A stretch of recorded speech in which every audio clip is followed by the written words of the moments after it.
Welcome to our Tuesday, July 12th, 2022 regular closed session meeting of the EBMUD Board of Directors. In accordance with Government Code Section 54953E, this meeting will be conducted by webinar and teleconference only. A physical location has not been provided for this meeting. Roll call, please, Madam Secretary. Director Coleman. Present. Director Katz. Director McIntosh will join later. Director Mellon. Present. Director Patterson. Present. Director Young. Here. President Lenny. Present. If members of the public are online and wish to make public comment, please use the raise your hand feature in Zoom. When prompted, please state your name, affiliation if applicable, and topic. Please refrain from using personal information such as addresses or phone numbers during public comment. If we need this information, we'll have you contact staff. The Secretary will call each speaker in the order received. Each speaker is allocated 3 minutes to speak. However, I have the discretion to amend this time if necessary. The Secretary will track time and inform each speaker when the allotted time is concluded. We have no hands for public comment. No hands for public comment. All right. And with that, we will now convene to discuss closed session agenda items. We're scheduled to return to our regular board meeting at 1:15. All right. Thank you, Risha. Welcome to our Tuesday, July 12th regular business meeting of the EBMUD Board of Directors. In accordance with Government Code Section 54953E, this meeting will be conducted by webinar and teleconference only. A physical location has not been provided for this meeting. We will receive reports from this morning's Planning and Legislative Human Resources Committee meetings under item 15. Roll call, please, Madam Secretary. These mics. Director Coleman. Present. Director Katz. Present. Director McIntosh. Here. Director Mellon. Present. Director Patterson. Present. Director Young. I am here. President Lenny. I'm present. Please join me in the Pledge of Allegiance. I pledge allegiance to the flag of the United States of America and to the republic for which it stands, one nation, under God, indivisible, with liberty and justice for all. Okay, there are no announcements required from closed session. And we are now at public comment. If members of the public are online and wish to speak on the agenda or non-agenda items, please use the raise your hand feature in Zoom. Comments on non-agenda items will be heard at the beginning of the meeting. Comments on agenda items will be heard when the item is up for consideration. When prompted, please state your name, affiliation if applicable, and topic. Please refrain from providing personal information during public comment. If we need this information, we'll have you contact staff. Secretary will call each speaker in the order received. You'll be allocated 3 minutes. However, I have the discretion to amend this time if necessary. The Secretary will track time and inform each speaker when the allocated time is concluded. Do we have any speakers? No hands for public comment at the moment. Okay. We'll now move to consent calendar, items 1 through 8. Are there items to be pulled from consent calendar for discussion? Yes, Bill?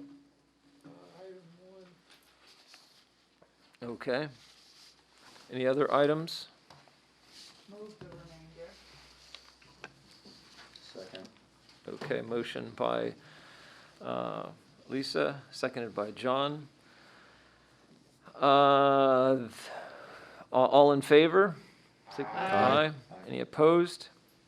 Any abstentions? Carries unanimously. All right, item 1, Bill. Yes, Mr. President, I wanted just to do a correction under item 1, director comments. It indicated that Director Patterson reported attending a barbecue. It was hosted by the Oakland NAACP, and the cook-off was between the Oakland Police Department and the Oakland Fire Department. So the correction is, it was hosted by the Oakland branch NAACP, and they were the constituents who were doing the cook-off. All right. So noted. Move the item otherwise, Bill? Move the item. Okay. Second. All right, moved by Director Patterson, seconded by Director Mellon. All in favor? Aye. Any opposed? Any abstentions? Okay, carries unanimously. We now move on to public hearing item 1, items 9.1. We'll conduct a hearing now to consider objections and protests to the general manager's report to transfer delinquent East Bay mud charges to the Alameda County 2022 to 2023 property tax rolls. The public hearing is now open. Public comments, objections, protests will be handled as follows. If anyone on the line for assistance is on the line for assistance with setting up payment arrangements or to provide information, please call staff at 510-287-0612. That's 510-287-0612. Staff is standing by to handle those calls or provide that information. If anyone is on the line to provide comment only, not an objection or protest on this item, please raise your hand in Zoom at this time.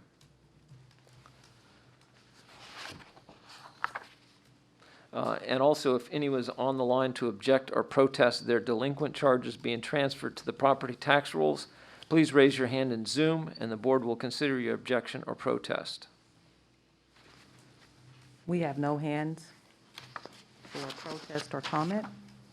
Okay. So I will, yes, I see that. I will take a motion to close the public hearing. So move. Second. All right, we got moved by Director Pattison, seconded by Director Katz. I'll have a vote on that. All in favor? Aye. Any opposed? Any abstentions? Carries unanimously. Public hearing is now closed. We'll now consider item 9.2 to adopt the general manager's report dated June 14th, 2022, and authorize the general manager to exclude from the report any affected parcels or amounts as appropriate, including those that the district receives payment for on or before August 10th, 2022, the date in which the report will be sent to Alameda County. May I have a motion to approve item 9.2?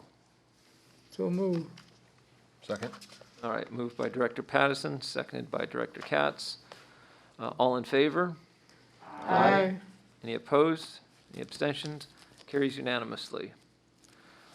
All right, public hearing number 2. We're now on to item 10.1, and we'll conduct a public hearing to consider objections and protests to East Bay MUD's written report describing each parcel of real property subject to the wet weather facility charge, an amount of the charge to be imposed on each parcel for the Alameda and Contra Costa counties 2022 to 2023 property tax rolls. The hearing is now open. Oral protests will be received after the staff presentation. Written protests must have been mailed and received by the district before the close of the public hearing, or they may be dropped in the drop box located outside the entry doors of the district's administration building at 375 11th Street in downtown Oakland. Protests by fax, email, or other electronic means will not be accepted as formal written protests. To be considered, all written protests must be received before the close of the public hearing. Douglas Higashi, Manager of Wastewater Engineering, will give a presentation on the wet weather facilities charge, and then we'll take public comment.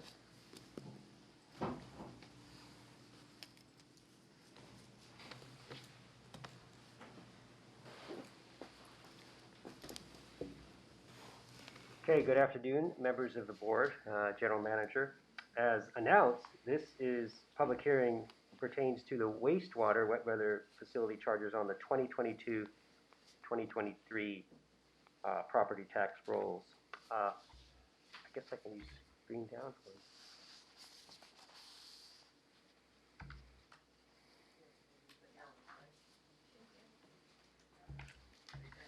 Aha, okay. I will give a background and on the charges and a timeline for the approvals. The collection system for the wastewater is about 1,600 miles, and that's called the regional collection system. And then there's an additional 1,600 miles of private sewer laterals. And flows from the collection system to the main wastewater treatment plant in dry weather, about 40 to 50 million gallons per day. But during wet weather, we can get in excess of 500 million gallons per day, and that happened last year during the heavy atmospheric river events.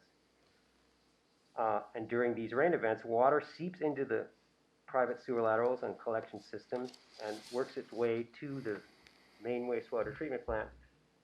And we manage the extra flow through these inflow and infiltration. We call them I&I facilities, which consists of 3 wet weather facilities, our interceptor system, our storage basin at the main wastewater treatment plant, as well as pumping plants, all help manage this extra flow. So the wet weather facilities charges themselves funds capital expenses for these I&I facilities. They are authorized under the state health and safety code to collect charges on the property tax roll. And the health and safety code augments the district's power under the Municipal Utilities District Act, MUD Act.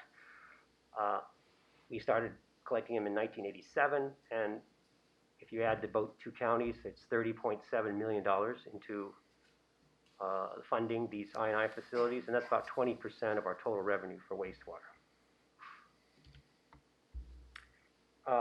Property size is used to determine, both for commercial and residential, how much the charge is.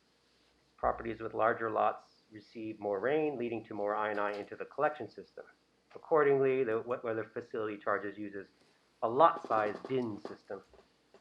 So 0 to 5,000 feet in FY23 would be $125.16.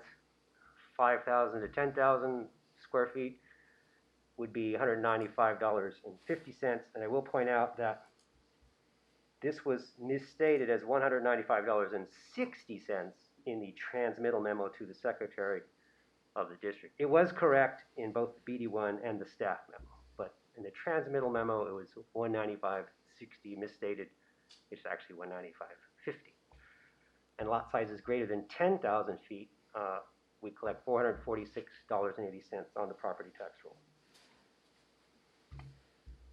So the procedural requirements are to prepare and file a written report each year with the Secretary of District, publish a notice of filing of the report and of the public hearing in a newspaper of general circulation, hold a public hearing, what we're doing here today, to consider protests to the report and determine if there is a majority protest. If there is no majority protest, the board must approve the report and approve collecting the wet weather facility charges on the property tax rolls, both with a 2/3 vote, 5 directors. And then lastly, file the approved report with the county auditors on or before August 10th. So the timeline, last year in June, the board adopted the FY22 and 23 wet weather facility charges.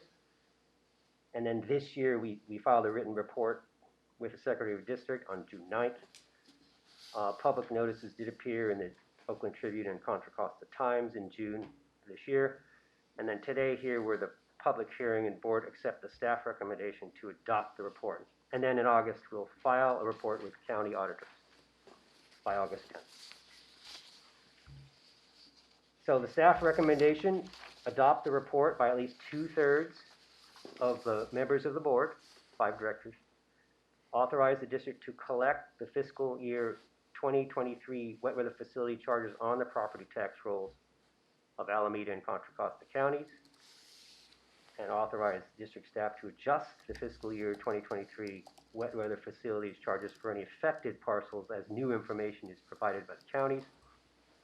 And then direct the Secretary of the District to file a copy of the report with the Alameda County Auditor and the Contra Costa County Auditor. And I believe that is my last slide I do have there. All right, do we have any questions from board members on this item? I don't know, it's probably more of an Eileen question, or, well, I guess not an Eileen question. Well, we do have Kathy here for, Well, or maybe it's not. Once we're through the, at some point, the idea is that the wet weather facilities go away, right, under the consent decree, and we've managing, or do they go away? And then if they do, or when we're not using them and we've dealt with all of our issues under the consent decree, does the wet weather facility charge go away? I mean, are we on track at some point down the line to lose 20% of the revenue for the wastewater side? I don't know if anybody can answer that question. Sophie. Our director of finance, well qualified. So I guess what I would say is, I think, given the changes that we're seeing with climate and the way that the weather patterns are changing and what we're seeing, and, folks from wastewater can speak to that better, I don't see that we're going to be shutting down the facilities anytime soon. I also think that the reality is that even though, for example, like we're working on the lateral pieces that are on the homes, you've been receiving the updates on, where we are with respect to where we think we should be, et cetera. And then there's the pieces that our counterparts are working on in the streets, but there's actually, another section that's not actually being really worked on right now. And the cities aren't really dealing with that other piece that's not the home and that's not their main. So I think there are a lot of complicated issues and factors that mean that I don't see that day coming in my lifetime. So All right, not that's, mine I guess, either what then. I'm saying. Okay. All right, any other questions by board members?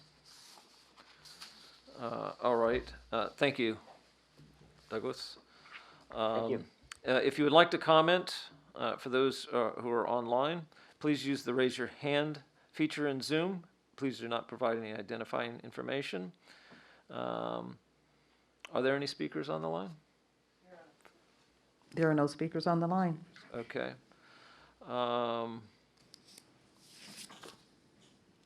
It says we will give the public 3 to 5 minutes to call staff. That's Regarding if we protest- had, right, that's if we had anybody on the If line we for had public anybody on the comment, line. but we don't Okay. have anybody on the line. All right. Well, then with that, can I have a motion to close the public hearing? Oh, I'm sorry. Okay, I have heard from Kathy that we have had 0 written protests Okay. filed. Okay, Move to close the hearing. I'll second. All right. Motion by Director Coleman, seconded by Director Young. All in favor? Aye. Any opposed? Any abstention? Carries unanimously. The public hearing is now closed. The district has 177,130 parcels that are subject to the wet weather facilities charge in the amounts listed in the report. The secretary of the district has advised that the district has received 0 valid protests from the record owners of parcels listed in the report, and upon which the wet weather's facility charge is proposed to be collected on the property tax rolls. Based on the number of valid protests submitted prior to the close of public hearing, a majority protest does not exist for the adoption of the report. Accordingly, the report may be adopted and the wet weather facilities charge may be collected on the fiscal year 2023 to 2024 property tax rolls of Alameda and Contra Costa counties for EBMUD's fiscal year 2023 upon approval of the board. We are now on agenda items 10.2A to 10.2D. 10.2A, adopt the report by at least 2/3 of the members of the board, i.e. 5 board members. 10.2B, authorize the district to collect fiscal year 2023 WWFC wastewater facilities charge on the property tax rolls of Alameda and Contra Costa counties. And then 10.2C, authorize district staff to adjust the fiscal year 2023 wet weather facilities charge for any affected parcels as new information is provided by the counties. And 10.2D, direct the Secretary of the District to file a copy of the report on or before August 10th, 2022, with the Alameda County Auditor and the Contra Costa County Auditor. Can I have a motion at this point to approve items 10A through 10D? And I hear a motion by Director Young, seconded by Director Patterson. Any discussion? Then all in favor? Aye. Any opposed? Any abstention? Carries unanimously. Thank you for getting through the public hearings. We had two. General Manager Chan, I'll let you take it from here on a determination and discussion. Thank you. So first we have Debbie Michael, Special Assistant, to provide the legislative update. I will note that this item was discussed at the Leg HR Committee meeting this morning.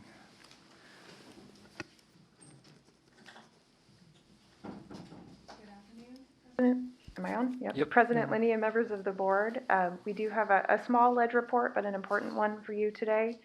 Two bills for position, SB 222 Dodd and SB 1063 Skinner. So SB 222, we are bringing this bill back to you for an updated position.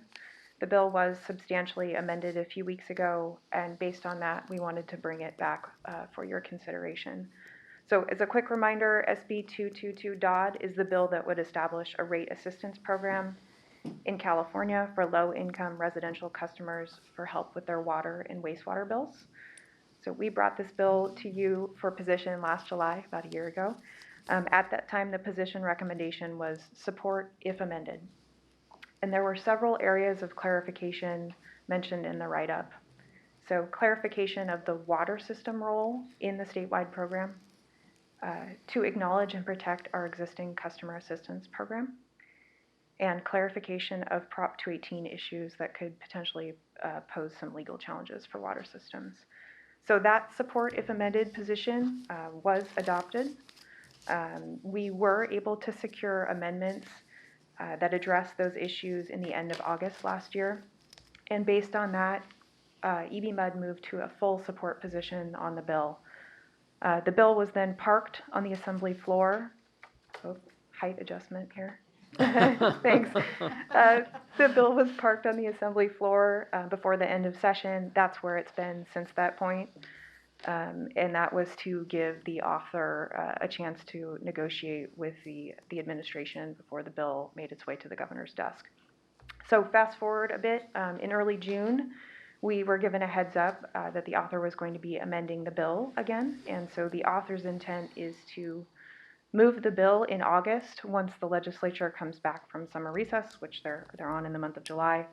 And that's one reason we're bringing this bill back to you now rather than waiting until August when there's not much time left in the legislative session. So in your packet, in the write-up, pages 2 and 3, the bullet pointed lists there goes through the recent amendments and how the bill has changed since last year.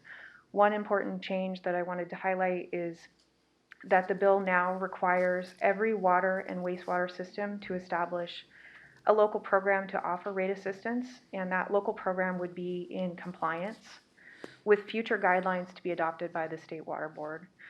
The bill also potentially puts some of the administrative burden on systems to determine eligibility of customers and to do ongoing verification of those customers within the program.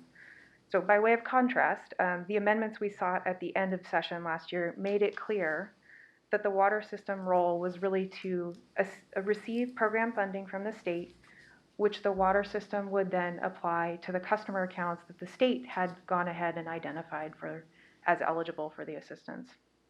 So while the clarifications we sought have remained in the bill, the rest of the bill has morphed pretty substantially, which means the net effect of our amendments has also changed. So these are the reasons for the initial support if amended position. We think they apply again right now with this new version of 222. So that's the staff recommendation is support if amended. Any comments? Sure. Lisa was not at the meeting, at the entire meeting, and we dealt with it at the Leg HR meeting today. and all three of us agreed to support SB 222 and SB 1063 as presented. Yes, Director Young.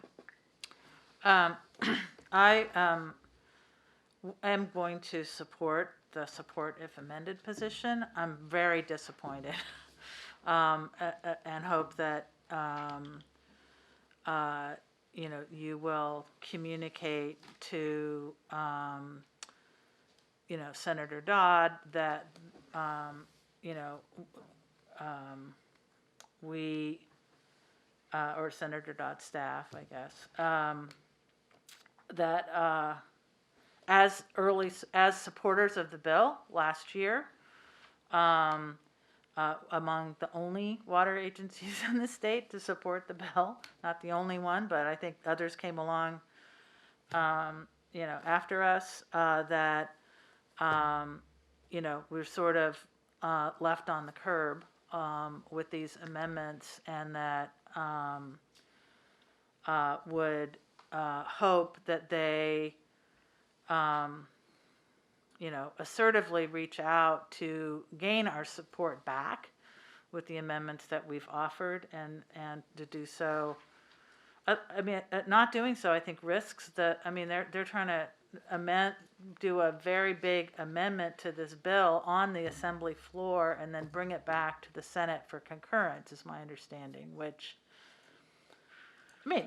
stuff like that happens all the time in the legislature, I understand, but with basically what they will have is no water agencies on board as support unless they amend the bill. Seems like a pretty tough path for them to follow so late in the day. And this is a very important bill. The things that need to happen in order to get the money actually flowing out the door will take, knowing the state, at least 18 more months. Once the, it's like there's a lot that's left to do to get the people that need this help helped. So I would hope that the author will move expeditiously to address our amendment so that when we return in August, we can revote our position on this bill. Andy? I agree with the support if amended position, and I would like to see an outcome on this that provides that kind of low-income ratepayer assistance across the state. I'm interested in our proposal or our theory around Prop 218 and what we would like to see.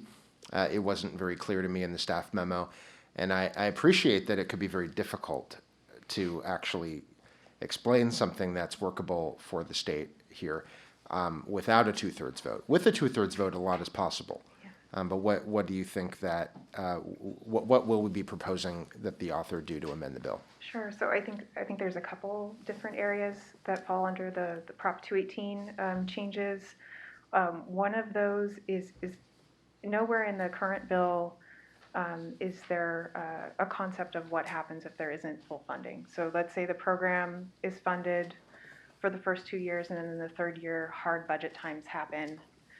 And so the way that the bill works right now would be that water systems would get reimbursement for the rate assistance that they provide. Well, you can walk down the track there of what potentially could happen if water systems don't get the amount of reimbursement that they put out to their customers, and then you have an issue either where, for us, we're subsidizing with our non-rate revenues from the CAP program, or we're using rate revenue, which would be a violation of Prop 218 because you'd be subsidizing one class of ratepayers over another. So that's the first thing I think to consider, is that there should be some declaration in the bill about what happens if there isn't full funding. Would water systems still be required to provide rate assistance or not? So that's one area. I think the second ties into that, and that's the concept of advance payments.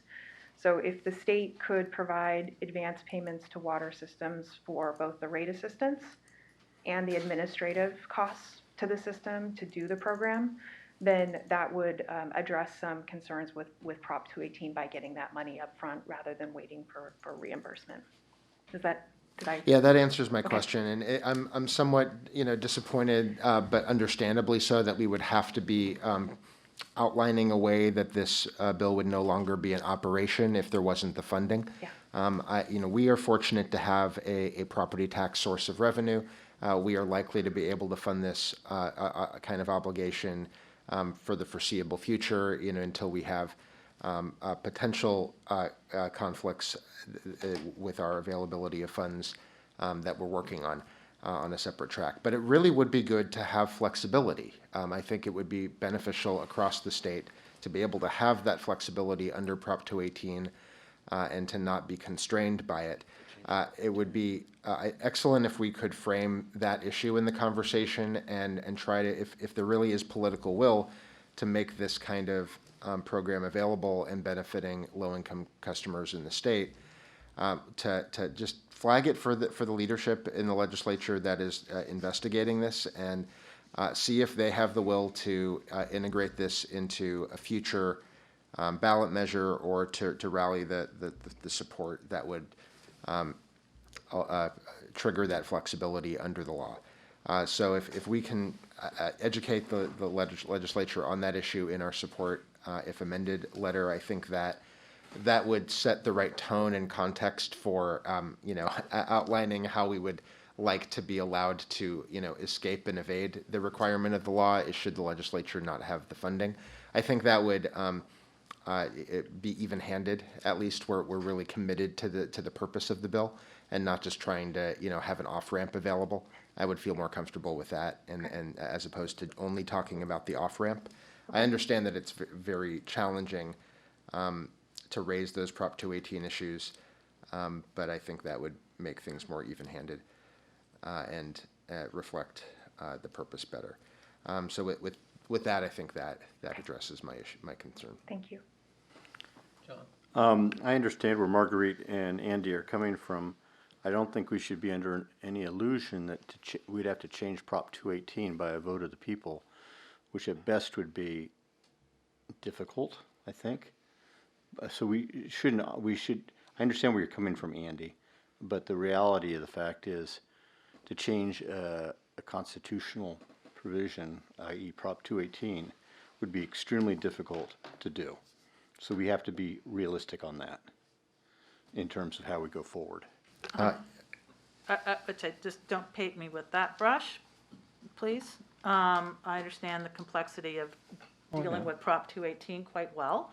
My comments are solely about the author dismissing the need for our support and putting us in the same barrel as Aqua on this bill by saying that Aqua should have, distributed, the amendments and been consulting with us, because we weren't in the same place as Aqua on this bill. So that's really mine. It's much more about politics than about substance. I do think there are creative ways of addressing the funding issue without triggering a Prop 218, concern. So, but I also think, this bill's been sitting, since January, and the amendments get dropped in June, 81 of them. Assuming that that there were discussions that were going on that we could have been a party to craft a bill that would have continued to have our support, throughout the spring, so that, when it landed, we'd be out helping them recruit additional supporters instead of back negotiating the bill. That's where I'm coming from. I understand where you're coming from, so thank you. And I appreciate the challenges that, John, you raise. I don't have any illusion that that would be an easy choice or even likely. I do think it's important to keep that on the agenda, and that it's lending some support to the concept keeps that under discussion. And prior versions of statewide ballot initiatives in print proposed by members of the legislature have included the concept that I raised. So I think it makes sense to raise it for discussion, but understandably be ready to pivot to the reason that staff are bringing to us. And with that, I'll move item 11. Is it 11? Put my glasses on here. 12. Well, it's item 11, Oh, it is but item there's, 11. there's two parts here. Yeah. The specific bill, the staff recommendation, because I'd like to have it separate from the other one. You mean separate SB 222 from SB 1063? Right. Okay, I'll move SB 222 then. Okay, do I have a second? Second. All right, moved by Director Coleman, second by Director Patterson. All in favor? Aye. Any opposed? Any abstentions? All right, carries unanimously. Did you address 1063? I know I can do Just that maybe- very quickly. Sorry, I jumped ahead. Brief, yeah. Yeah. SB 1063 Skinner, we have a support recommendation on this bill. This is one where Senator Skinner's staff reached out directly on this bill and asked us to take a look and provide some feedback. So this bill would allow the California Energy Commission to make energy and water efficiency standards for appliances effective sooner than the normal 1 year after adoption process. And that would only be if the Energy Commission adopts a finding of good cause based on certain factors. So this bill could allow new technology and appliance standards to go into effect sooner, potentially in the water efficiency space. So this is consistent with EBMUD's efforts to promote water use efficiency and water conservation. So we're recommending a support on this one. And I'll move that item. Second. All right, moved by Director Coleman, seconded by Director Patterson. Any questions, comments? All right, all in favor? Aye. Any opposed? Any abstentions? Carries unanimously. Okay. Thank you. Any other updates, Debbie? I have a quick state budget update and then a very quick federal update. That's Go good ahead. news. Okay. State budget, it's probably old news by now, but there is a state budget in place for fiscal year 22-23 between the legislature and the governor, as you've heard. The budget includes a total spending of just over $300 billion. I can't believe I'm saying that. That's a lot. Much of the items that we track are still under discussion, so we expect budget actions to continue up through the end of August in water, drought, resilience, climate, and energy investments. So I did want to make one specific mention that I think is important. The budget agreement did include $200 million for residential water and wastewater arrearages through LIWAP, which is the Low Income Household Water Assistance Program. This was the program that was established in one of the COVID relief bills at the federal level, and the program just launched in California in June. This additional funding, the $200 million, gives the program extra on top of, I think, the $116 million that was allocated to California from that federal bill. Switching to just a brief blurb of good news, we are pleased to announce that Representative Barbara Lee is advancing a community project funding request on behalf of EBMUD, and this is specific to a water recycling project. And so this isn't a done deal, but it shows good progress going forward from the House Appropriations side through the Water and Energy bill that the House will take up in the next couple of weeks. That's for $4.2 million related to the East Bay Shore recycled water facility. So that's all I have. Great. Quick question. Sure. I know that the state budget, I believe it has still in reserves 35 billion Yeah. out of the 92 or 95 they had. What is the process? Let's say that the fire season is already off early. We know that there's a fire in our watershed, the Electra, but it's getting contained. How much is there available money in the event that the fire season literally blows up this year to deal with not only the fighting of it, but going in and doing the restoration work after it? How much flexibility do they have, or do they have to go back in session, or can the governor allocate money through an executive order to do just that? Yeah, let me see if I can answer that question. So I believe the wildfire package is one of those that's still under discussion up through the end of session. And I know there's money in there for committed to staffing, so getting more resources going in. And then if I remember correctly, last year there's a continuous appropriation that happened that I think goes for the next 6 years of a certain amount of money. So that would be a tappable fund in the instance of what you're talking about. Okay. Thank you very much. Yep, thank you. Thank you, Debbie. Next is a resolution to continue to hold the meetings, the board meetings via teleconference. I think the board is aware that COVID cases remain high. And just note that in Alameda and Contra Costa counties, the number of cases for the current surge aren't as high as the surge we had this past winter. We've had over 150 employees test positive in June and around 43 in July to date. Nearly all of those exposures have not been work-related. We continue to track the cases of the district and the Bay Area. And at this time, we do recommend adopting the resolution to continue to hold meetings via teleconference under Government Code Section 54953E, so we can adjust our meetings as needed. All right, we ready to adopt that? Any questions? I have a motion from Director Mellon, seconded by Director Patterson. All in favor? Aye. Any opposed? Any abstentions? Carries unanimously.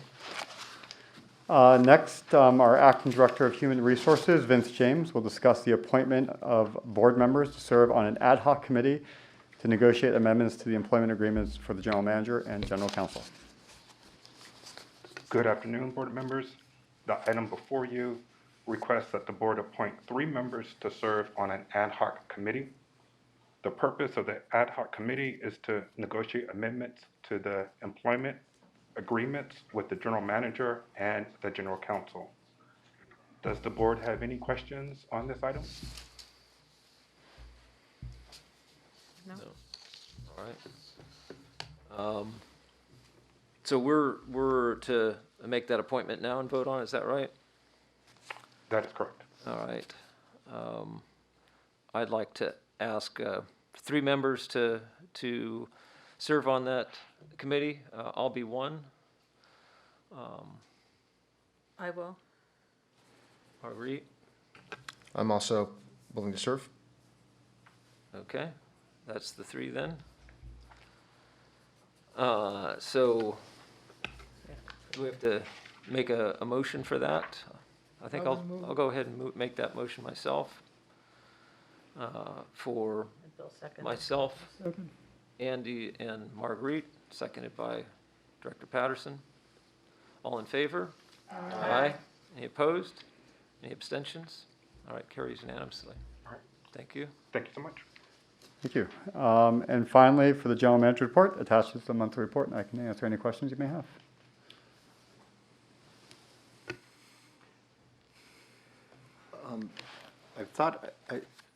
Clifford, I thought I saw in here, or maybe I heard it in an earlier meeting, that we're like 15% or something for the month of July in water savings?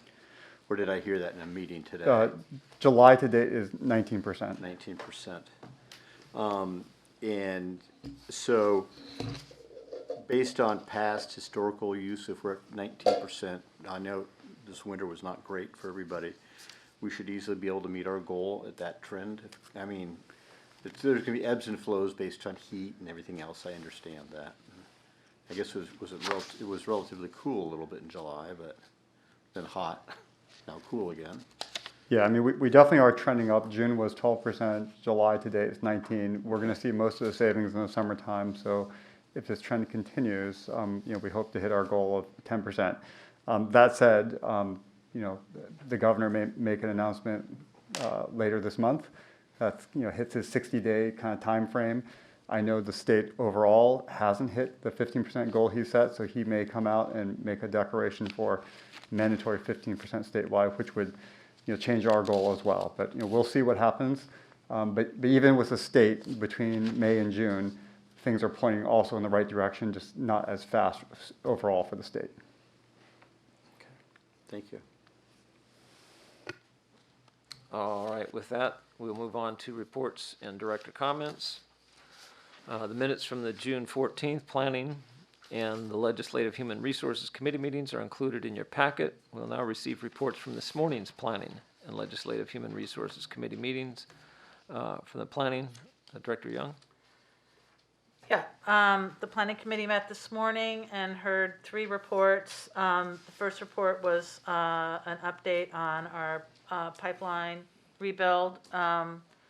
plan, which is making sort of substantial progress in understanding the the implementation over the long term.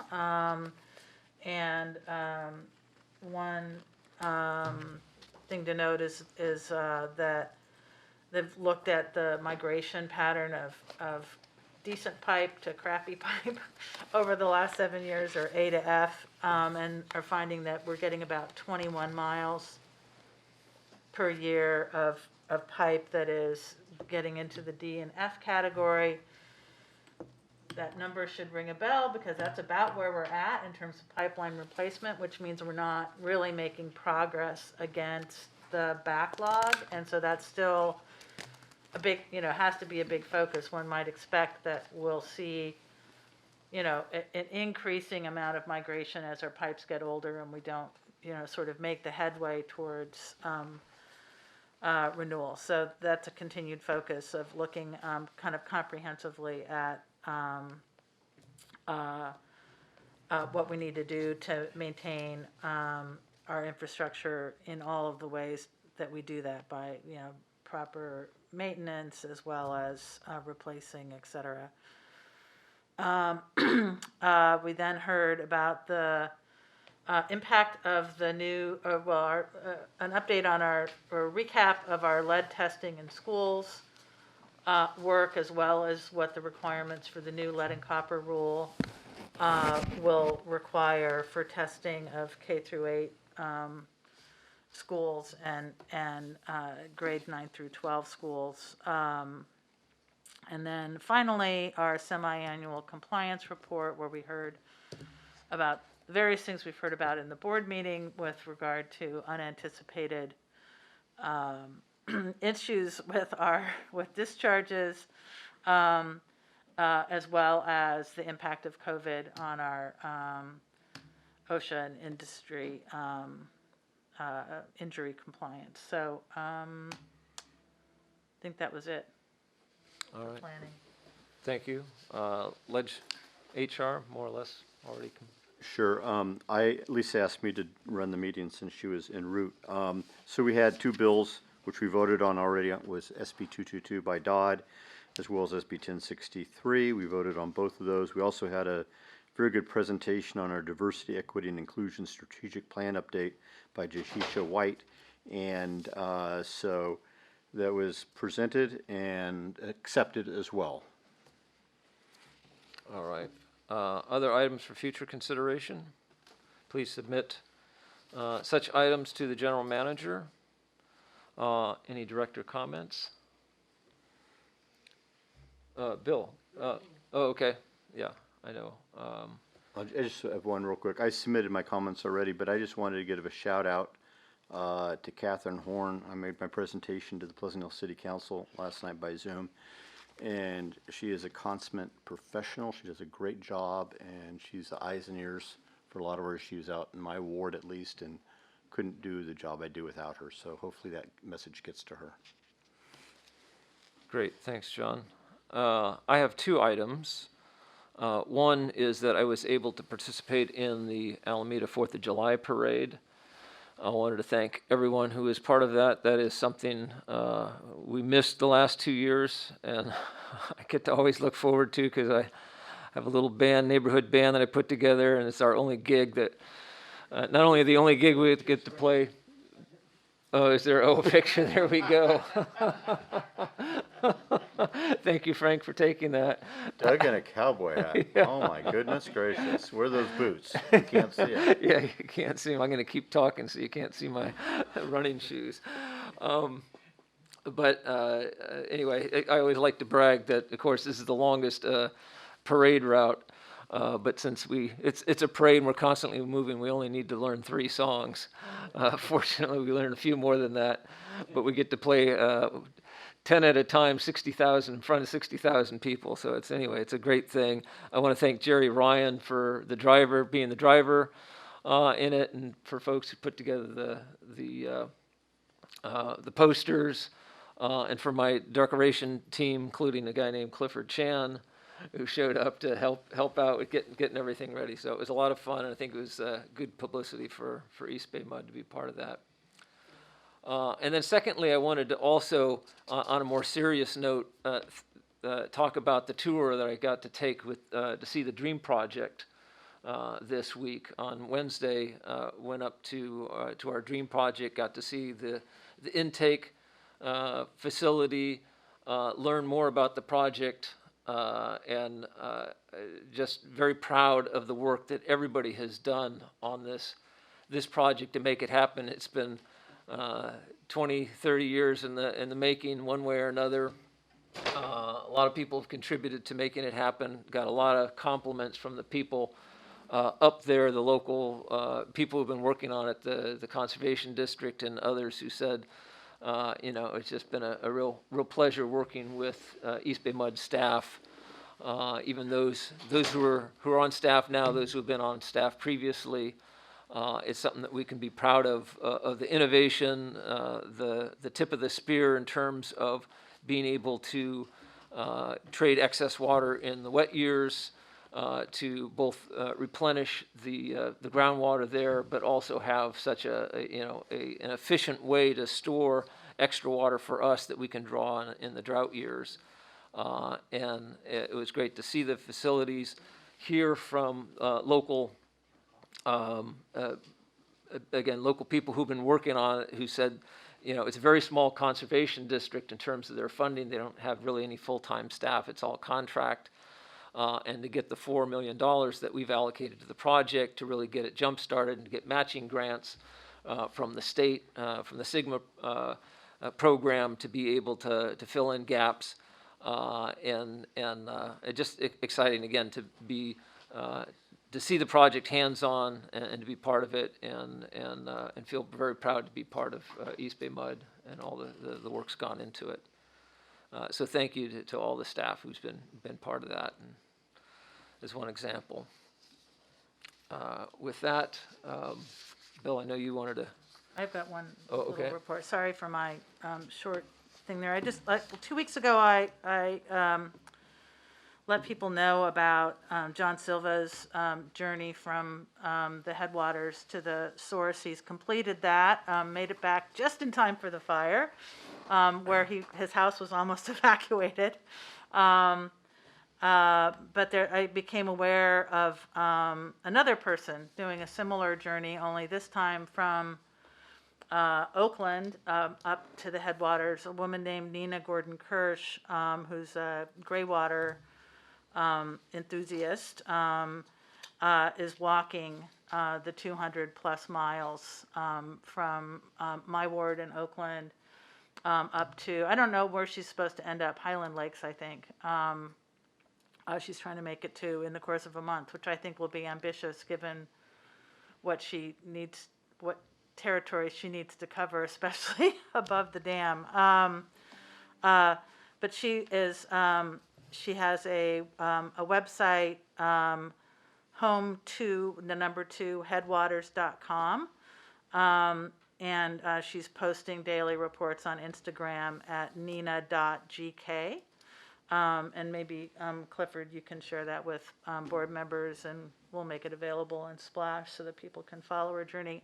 I'm hoping that our fisheries staff can try to hook up with her as she heads towards, gets closer towards Comanche, and can look at our Yeah, we've reached out to her our to, fisheries work there as a nice bonus. I believe she's also traveling with a documentary photographer. Yeah, there's going to be a 25-minute little documentary that gets done that she's planning to go around and do at schools and distribute at communities. So I'm hoping, I've talking with Clifford and Kelly about ways that we can integrate both her work and also John's effort into our overall education efforts, and maybe include them in like one of our Water Wednesday things as well.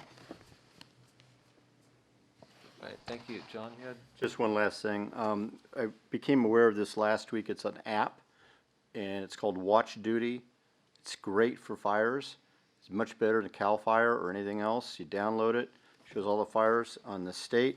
You touch it, gives you updates with photos and all the activity going on in a fire. So if you have an interest in following what's going on in the state, Watch Duty is a great app to put on your phone or iPad. I would second that with John. Having followed both KTVU and Channel 5 coverage that we got in the upcountry and the remedies that we have put on board over the years proved successful. Even though this was a reburn, we managed to get through that without serious harm to the environment up there. And John, we should all accede to your leadership, what we've provided up there by way of bringing everybody together, Amador, Calaveras, all of the counties of interest and the water districts, and working for the watershed. The accomplishment in that work is notable, and I just wanted to join with John and wish him well for his leadership as well. Thank you, John. All right, we plan to close the meeting today in memory of Elizabeth Creer Johnson and Director Patterson. I know you want to make some comments. Yes, President Lenny.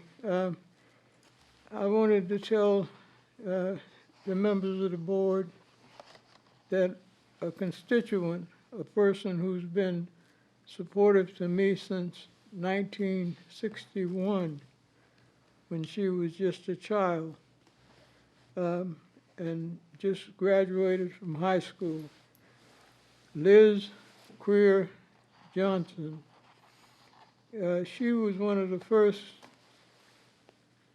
Finnish beauticians in the East Bay and worked in what later would become my ward, but in my work in civil rights, she had been a staunch member of the Oakland branch NAACP, what's called the Northern California branches that united to raise and send money during the civil rights movement to the southern fronts, both in Alabama and in Mississippi. And Liz Johnson was a member of the Elite Club, the original trendsetters established in 1970, which was made up of professional hairstylists and models in Northern California. She was a lady of grace and professionalism, and also maintained activities for senior citizens and those less fortunate through another group.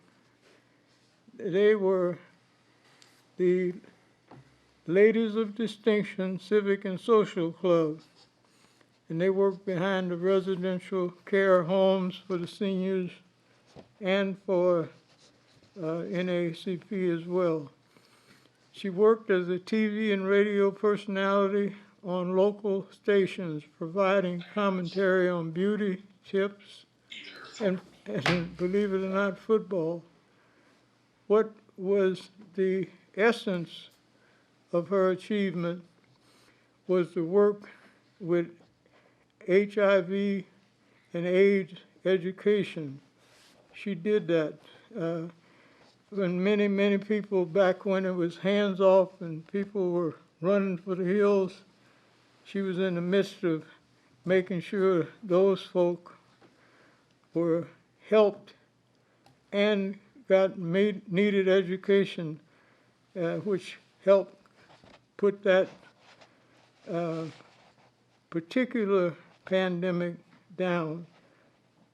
I wanted to say that Shop Talk of Sophisticated Hair magazine featured her.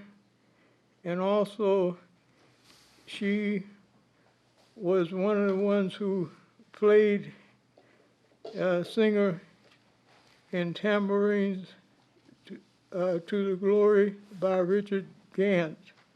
That was a distinguished film. And also she was a chaperone for the first winner of the Miss Oakland Beauty Pageant. One of the things that we can say is that she had a life well lived, and in her effort and through her efforts, thousands of people in the East Bay and across the nation were helped. So today, we adjourn this meeting in her honor. Liz Creer Johnson. Thank you, Bill. Meeting scheduled, and our next meeting is scheduled for July 26th, but it's been canceled. The next regular meeting will be held Tuesday, August 9th, 2022 at 1:15. This meeting's now adjourned.